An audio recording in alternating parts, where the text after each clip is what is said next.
It's Halloween and I'm going to read Reddit horror stories. Ooh, boo. I'm a grown-ass man. I should not be doing this. To our actual first story. I don't know how to say that. Eclosion. ECLOSIONK2. Anyway.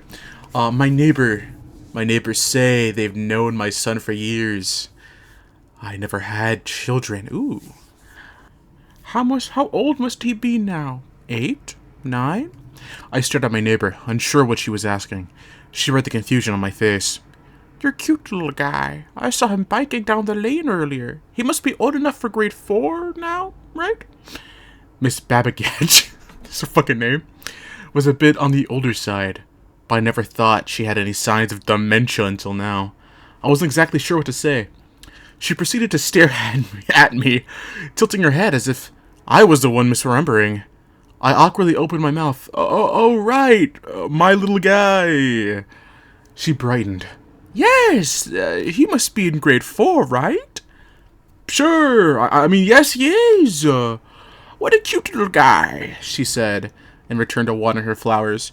It was an odd, slightly sad moment. I wondered if her husband had seen glimmers of this too. I could only hope that this was a momentary blip, and not the sign of anything Alzheimer's related. I took the rest of my groceries out of my car and entered my home.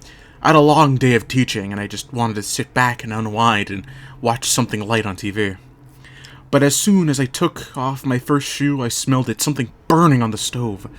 Something burning with lots of cheese on it. The hell? I dashed over to the kitchen, almost fell down, practically... wait, fuck. A few moments later. I dashed over to the kitchen and almost fell down.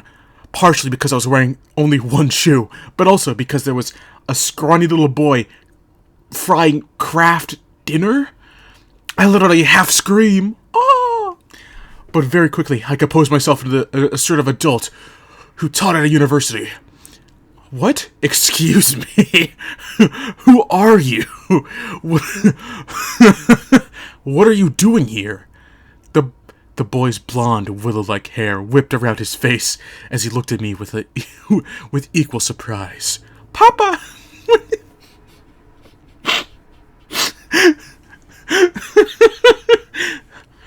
Papa, what do you mean? I'm here. I'm here. The fuck? He was scared. A scared, confused child, and I couldn't quite place the bizarre inflection of his words. Do you want some KD, Papa? Have some, have some! It was in a Russian accent. It took me a second to realize. He was wearing an oversized shirt that looked just like mine. He was wearing my clothes? I held out my palms like I would at a lecture, my standard, everyone, settle down gesture, and cleared my throat. I'm sorry, I don't know who the fuck you are, or what this is. The boy widened his eyes, still frightened by my intensity. He stirred the food with a wooden spoon. It was me, Katie Papa, your favorite child, chili cheese kind. Do you, remember? His name was Dmitri. He claimed to be my son. Apparently, at some point, there had been a mother, but he didn't remember much about her. He only remembered me. You've been my papa my whole life. My whole life, papa. I would try having a sit-down conversation. In fact, I tried to have many sit-down conversations while explaining to Dmitri that this would be impossible, but it always ended with him clutching me with impassioned tears, begging me to remember him. The confusion only got worse when my mother called. How's my grandson doing? She asked. I didn't know how to reply. The conversation grew awkward and tense, until eventually I clarified my whole predicament. Mom? What are you talking about? I don't have a son. I've never had a son. My mother gasped a little, then laughed and scolded me, saying I shouldn't joke like that, because of course I've always had a son. A smart little guy who will be celebrating his 9th this weekend. I hung up. I stood petrified in my own kitchen, staring at the strange, expectant, Slavic child. For the next 10 minutes, all I could do was ask where his parents were, and he just continued to act frightened like any authentic kid might, and replied with the same question, "How did you forget me, Papa?" My method wasn't getting me anywhere, so I decided to play along. I cleared my head with a shot of espresso. I told him with my brain. Wait, what? I told him my brain must have been scrambled from overworking, and I apologized for not remembering I was his father. He brightened up immediately. "It's okay, Papa. It's okay. Give me." He gave me a hug. "You always work so hard." The tension dropped further as Dmitri finished making his noodles and served himself some. I politely declined and watched him eat. And he watched me watch him eat. "So you're okay now? You're not angry?" His accent was so odd. "No," I said. "I'm not angry. I just was a little scrambled." His eyes shimmered, looking more expectant. "So, we can be normal now?"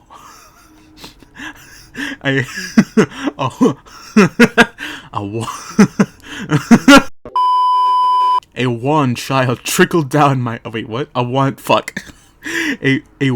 chill. What is a wan chill? A wan chill trickled down my neck. I didn't really know what to say, but for whatever reason, I did not want to say, "Yes, we can be normal now," because this is not normal. Far from it. This child is not my son. He started playing with his food, and I quivered a little, like with a mouse seeking reassurance. "Everything will be fine," I said eventually. "No need to stress. Enjoy your noodles." To my shock and dismay, I discovered that Dmitri also had his own room. My office had somehow been replaced by a barren, clay-walled chamber filled with leaden curtains, old wooden toys, and a simple bed. The smell of bread and earth wafted throughout. I watched him play with his blocks and spinning tops for about half an hour before he started to yawn and say he wanted to go to sleep. It was the strangest thing, tucking him in. I didn't want to switch to pajamas or anything. He just sort of hopped into his straw bed and asked me to hold his hand. Dimitri's fingers were cold, slightly clammy little things. It was bizarre, comforting, like my own son, but it appeared to work. He softened and lay still. He didn't ask for any lullaby or bedtime story. He just wanted to hold my hand for a minute. "Thank you, Papa. I am glad you're here. So glad you can be my papa. Good night."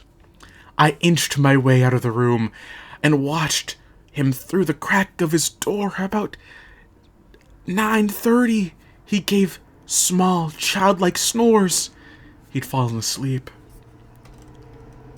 Cautiously, I called Pat, my coworker, with whom I shared close contact. She had the same reaction as my mother. "Harlan, of course you have a son." Oh wait, no, it's a girl. "Harlan, of course you have a son. From your marriage to Svetlana."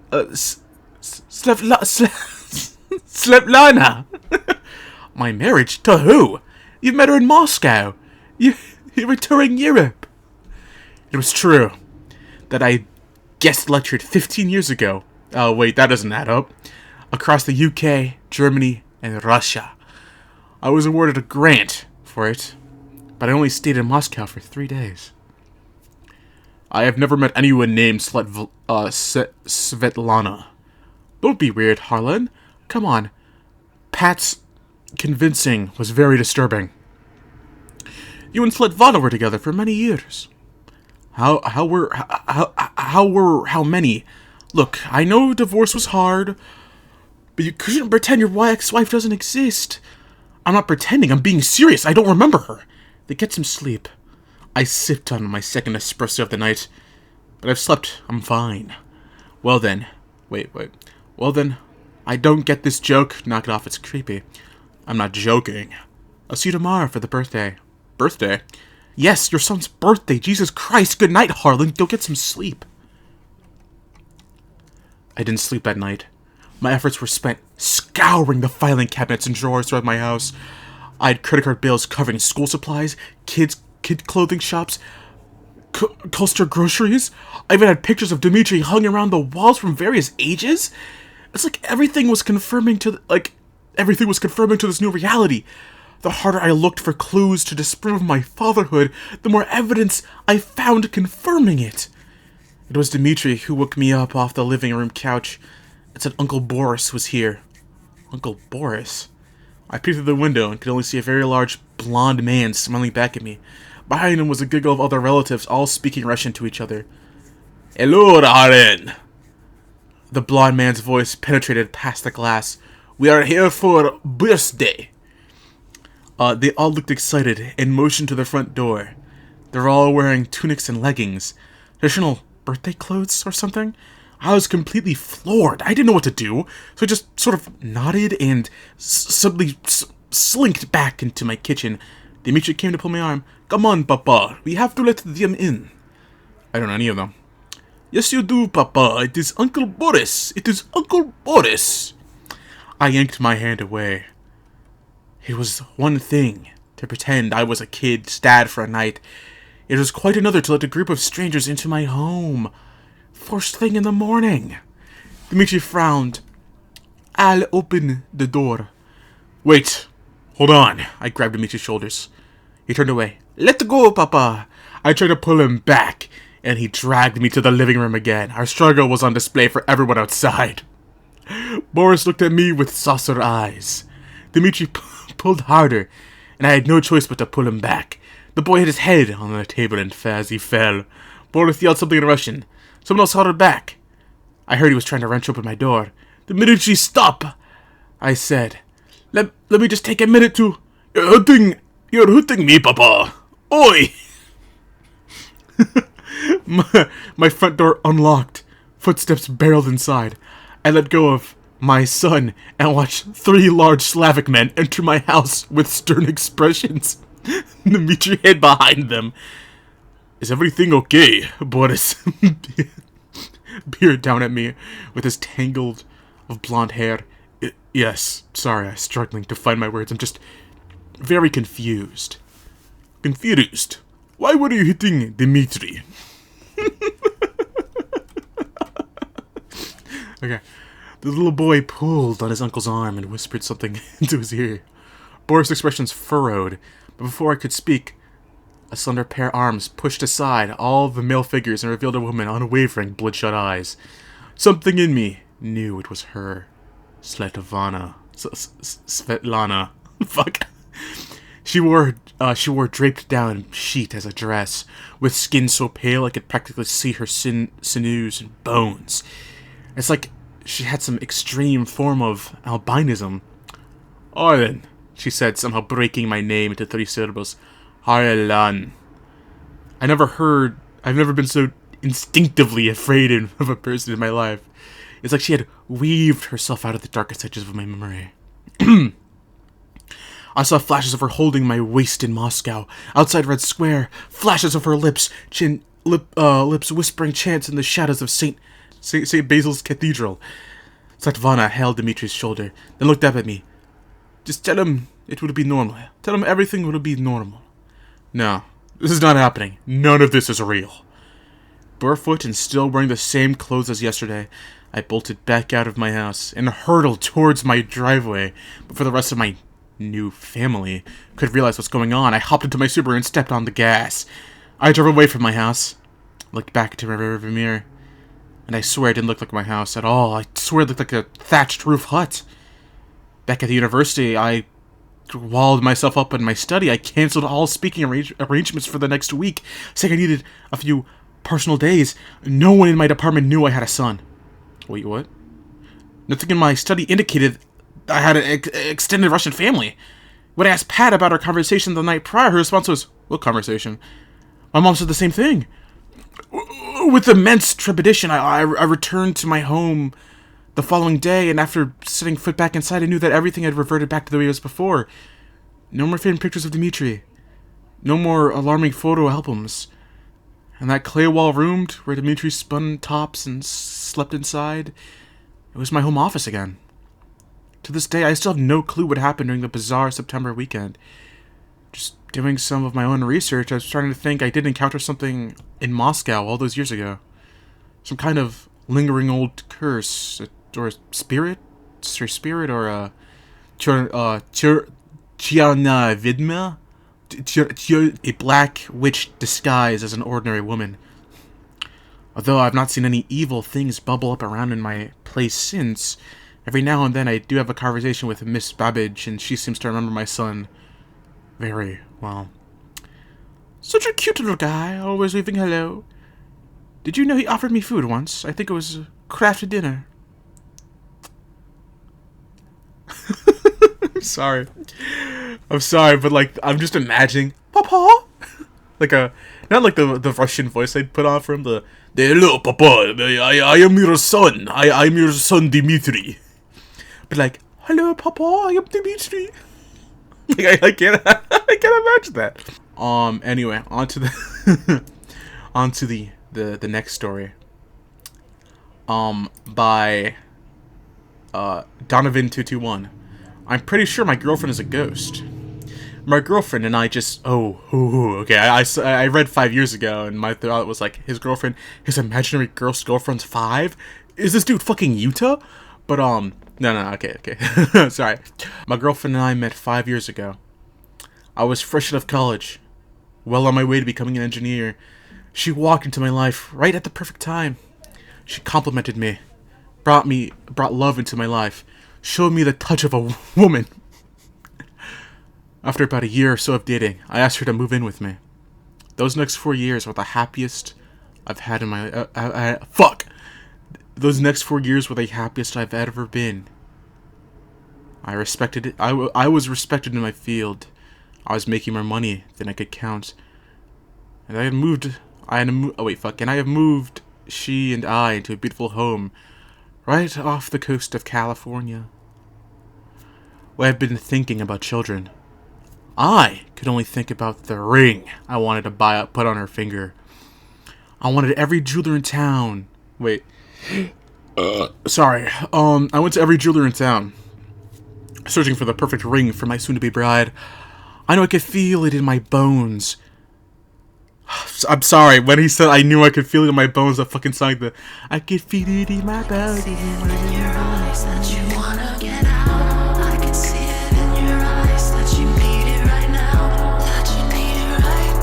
When I finally found the perfect ring, 3 carats, I knew it was the right one because of the way it sparkled in the light.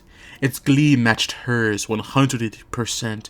I purchased the ring without a second thought. I kept it hidden for a few weeks. I planned to give it to her on the night of our 5-year anniversary, after a nice dinner at her favorite restaurant. Hold on, wait, I just realized he had snoozy when he had doinky with a ghost.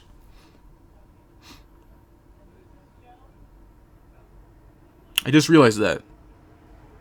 Like the first fucking... I think I meant to realize, oh wait, she's supposed to be a ghost, right? So... he been doing the ghost.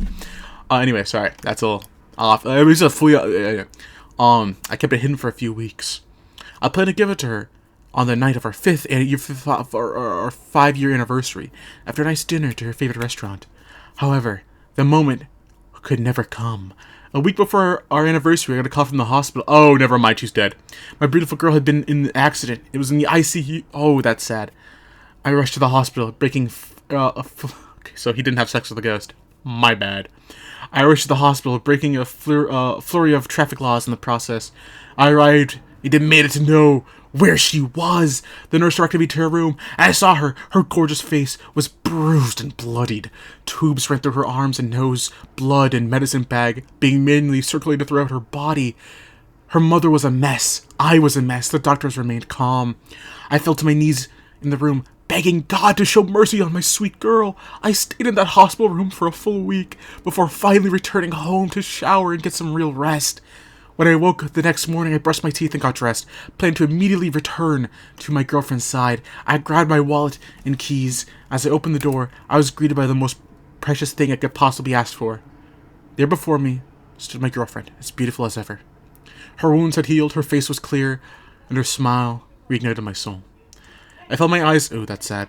I felt my eyes filled with tears of happiness as I thanked God for answering my prayers. However, as I went to hug her, she pulled away before I could touch her. Without a word, she stepped beside me into our home. Then she gracefully and effortlessly glided into our bedroom, where she hit the mattress and buried herself under our covers. I smirked to myself, relieved to have her home, and flicked off the lights so I could finally rest peacefully in her own bed. After 4 hours or so, I went back to check on her. After nearly losing her, getting the chance, I brought the ring with me, ready to ask her to be mine forever, just in case I didn't get the chance again. I found that she was curled up in the covers, unmoved. I called out to her, no response. I flickered on the light and took the seat next to her on her bed. Just as I put my arm out to touch her, my phone began to ring. It was her mother. Exiting the room, not to be rude, I called her from the hallway just outside the room. Her mother answered in tears, nearly inconsolable. "She's gone," she kept repeating. "I know she's gone. But she's here with me," I replied, a bit confused. The prompt wanted her mother to wail harder. "I'm sorry, Donovan. She loved you so much. I have to go. I'll call you in a bit." She then hung up the phone. Completely dumbstruck, I stared at my phone, unsure of what just happened. Then I returned to my room.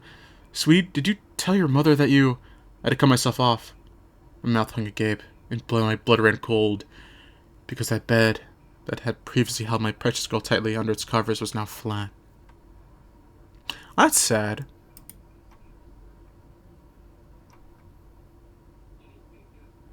Anyway, I don't want to end off with a sad story. Ow.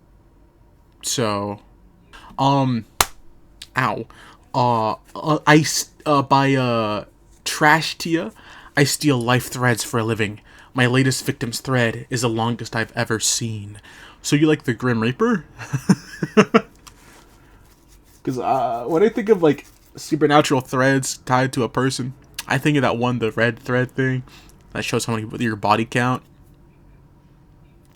That was a really popular thing like a couple months ago. Anyway, let's start the story. I've been able to see life threads ever since I was a little kid. I'd always saw them as stardust long and tangled threads trailing after strangers on the street. My job was to steal life threads for worthy clients. Harvey, a recent NYU graduate, had a lifelong thread so long I was tripping over it, struggling to stay cloak and dagger. Ooh. Admittedly, Harvey's thread was beautiful. A trail of stars strangled around his spine, separated threads branching out behind him. He was in high demand. You're following me.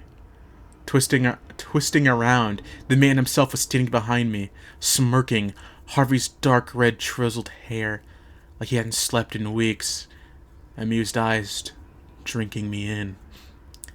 But his life thread illuminated all of him, setting his veins alight.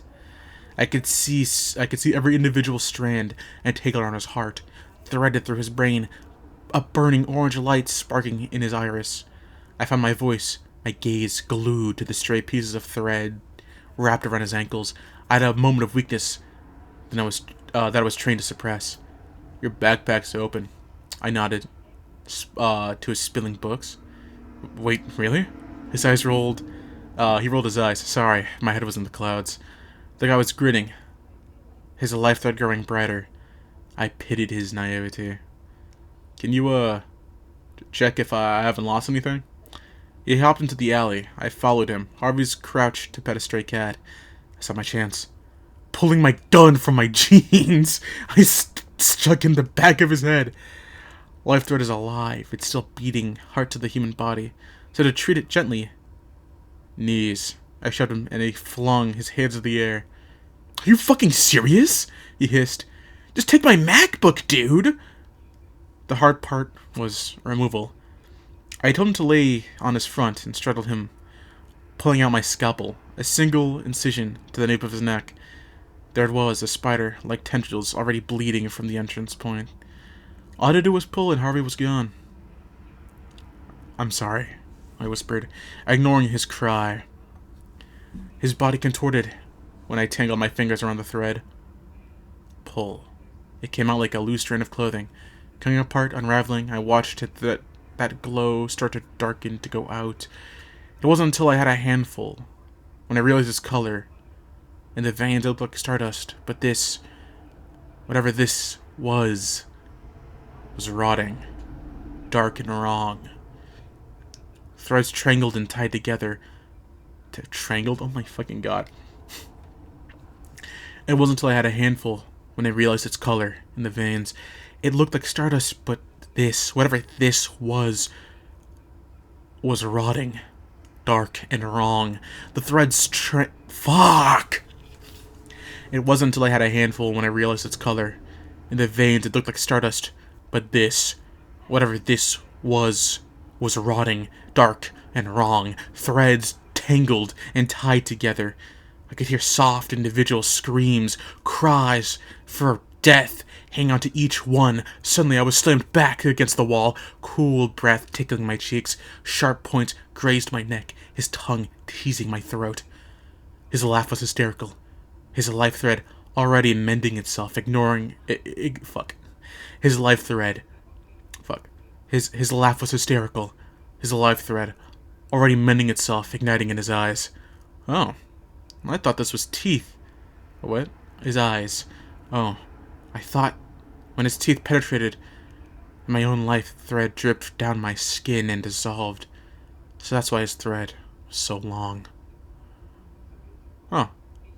I mean, I don't like this Reddit stories where, like, the main character dies, because if they died, how are they gonna post this shit on Reddit, bro? Like, if they dead, how are they gonna post this shit? It removes all immersion, okay? If you're gonna have, like, them die, maybe, like, have them be like, anyway, I'm gonna go back there, or, like, anyway, I'm just posting this now, just so, like, I have a thing, or, like, something that they posted while alive, because if they post while they're dead, it doesn't make sense. They're fucking dead, unless, A, ghosts are a thing in your verse that you've mentioned before, or B, well, ghosts are they're not actually dead, which removes all immersion. Anyway, I think I have enough. I hope you all enjoyed. I have enough. I have a 30-minute recording. I'll probably cut this down to like 25. I hope you enjoyed this little Halloween special. And y'all know Courage the Cowardly Dog. Okay, I was really gonna do another video where I go over Courage the Cowardly Dog's, like, my most hated episode in terms of what spooked me the most as a kid. Not hated as in like bad, but hated as in good. Like good hate, like, ooh, this is spooky, and it scared the fuck out of me as a kid. It was like the Return of the Slab. Return the Slab. That shook me to my core. Okay, that shook little Meeple to his fucking core. Okay, I was not I was not sleeping. I was not sleeping tight that night. So tell me your most feared Courage the Cowardly Dog video, not video, fucking episode, or your favorite, like, horror media. I guess I want to say Courage the Cowardly Dog, but I also want to say Berserk. But the thing is, Berserk doesn't really scare me. It doesn't really, like, go me like, oh, that's so terrifying. But then again, Junji Ito doesn't scare me, more like in awe. But it is spooky. Oh, actually, Junji Ito's were actually way more spooky than Berserk. But, yeah, I read Uzumaki recently. That was pretty good. Yeah, I recommend reading Uzumaki. Anyway, I'm just kind of rambling right now because I have like a thing, like I ramble at the end of my video. Let's go. Can I put my balls in your jaw? Your jaw. Balls in your jaw. Can I?